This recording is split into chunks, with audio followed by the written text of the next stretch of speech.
state your name and who you represent. My name is Molly Cummings, and I'm representing myself. I would like to remind all of us here that the proposed legislation is fundamentally about campus safety. It's not about ideology, it's not about partisan politics, not about gun rights, nor family values. It is about campus safety alone. And the question we are asked to evaluate here is to whether or not having guns on campus is going to increase safety. The following experts who reviewed this question have all come to the same conclusion, and that is no. Chancellor Cigarroa, UT President Bill Powers, along with 9 other university presidents in Texas system, our Austin City Police Chief, as you just heard, and 86% of campus police chiefs in the United States. And the Virginia Tech Review Panel, who have spent over 3 months studying the tragedy, and concluded, and I quote from page 75, the campus police said that the probability would have been high that anyone emerging from a classroom at Norris Hall holding a gun would have been shot. And they specifically recommended, quote, that guns be banned on campus grounds. And as Chief Acevedo just pointed out, the probability of a deranged shooter showing up on campus is quite small. We've had one of those events where a mass shooting has occurred and killing others in 1 in 40 years. However, in the last year, we've had 6 suicides. Suicides are more prevalent on campus, that's what we should be focusing on, and if you add guns to that situation, it becomes more prevalent. So are guns ever appropriate in campus settings? Individuals who have voiced their concern about safety to and from college campuses, for those students and faculty who prefer to protect themselves with a registered handgun rather than carrying a can of mace, as they walk to their cars at the edge of campuses, I believe those people should have their rights to protecting themselves. So I think that providing storage facilities on campus perimeters would allow students to access their guns for protection in relevant circumstances. However, one area on campus that guns should never be relevant is inside a classroom.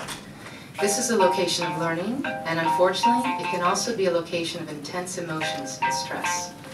This fact, along with the fact that many mental health diseases only begin to manifest in the early 20s. This is reason alone to prohibit guns from classrooms. In other words, a young adult can easily obtain a CHL and then subsequently show signs of mental distress. And could someone please turn that off? Thank you.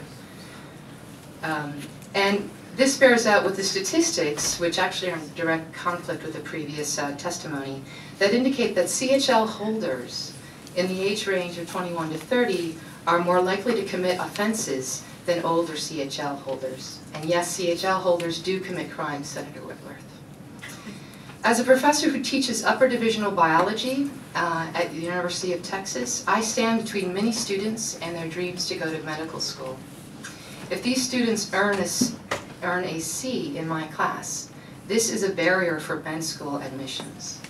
Adding guns to this type of situation could be lethal, and myself and other faculty members would be the target.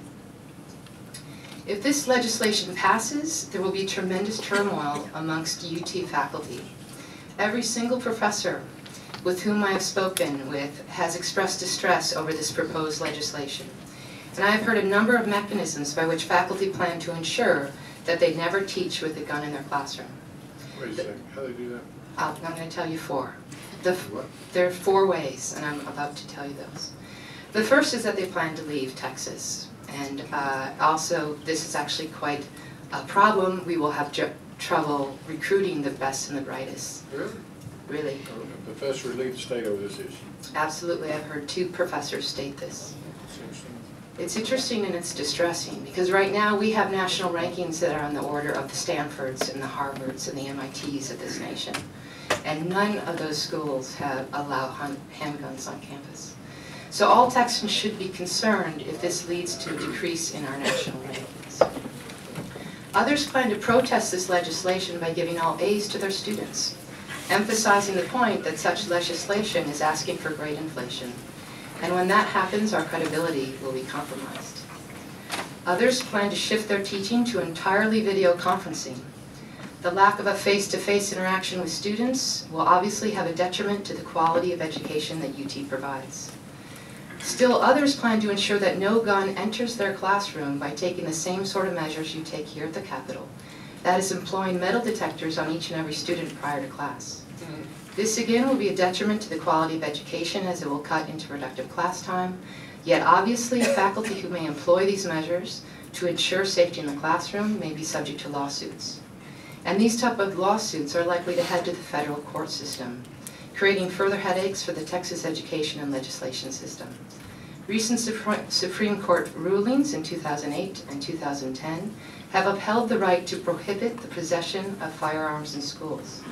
So the current Supreme Court does not see the rights under the Second Amendment as unlimited, but rather that certain sensitive areas would be made less safe with the introduction of guns. So I urge you to remember that this legislation is about campus safety, and given that, I urge you to heed the recommendations of experts in this state and at the Virginia Tech in voting no to the proposed bill, or at the very least, allow local governance on this issue. Thank you. Any questions? Thank you. Corsten, putting